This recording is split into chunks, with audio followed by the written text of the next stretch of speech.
Hi there, Chrissy here, and I'm going to show you how to make this set of cards quickly and easily. So first thing you want to do is you want to secure down the front panel of your card and then secure down the stencil that you're going to use. Now I have some DecoFoil gel and I'm just going and placing it on using a palette knife.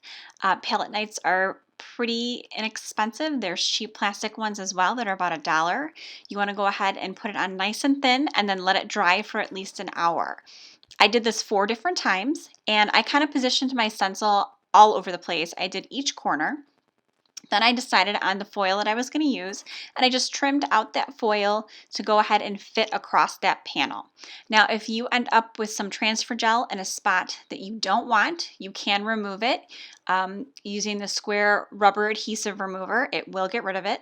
So you just place it in parchment paper and you run it through the laminator. I only have to run it through my laminator one time, and this is the result I get. I love the fact that it's kind of distressed. I did that intentionally. I did not use the entire stencil, as you can see. So each one is different in its own way. So now I'm just going to stamp some cute little images. I am using the Lawn Fawn Out of This World stamp set. And I should mention too that the DecoFoil, the foil that I used iridescent, lapis watercolor, summer rainbow, and rainbow.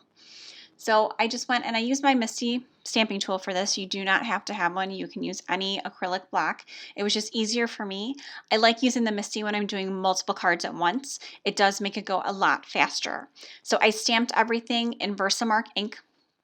And then I'm covering it with white embossing powder, and I'm going to use my heat gun to activate it. So here is a tip, and this is huge. You need to do the lamination first when you run it through your laminator before you go and heat and put your embossing powder on there.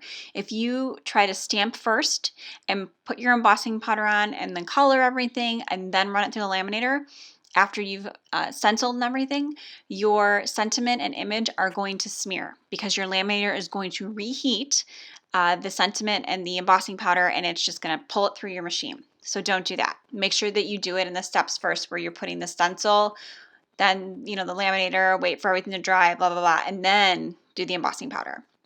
So I used some Spectrum Noir metallic pencils to color everything in. And now, honestly, to make it easy, I'm using the DecoFoil foam adhesive. I just cut it to match the panel of my card, so that way I didn't have to put a bunch of foam squares on there. Everything lays nice and flat. And now I'm just mounting each one to the back of a piece of white cardstock. This is just going to kind of frame everything when I place it on my card panel.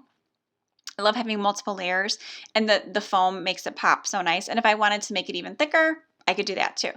See, there you go. Now each one has its own little layer.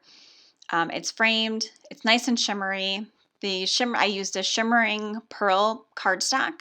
I just thought it went well with the space theme. So everything is nice and shimmery. We've got the foil. We've got the metallic pencils. Super easy, super fast. I hope you'll give this a try. Make sure you follow us on Facebook. Thanks. Have a great day.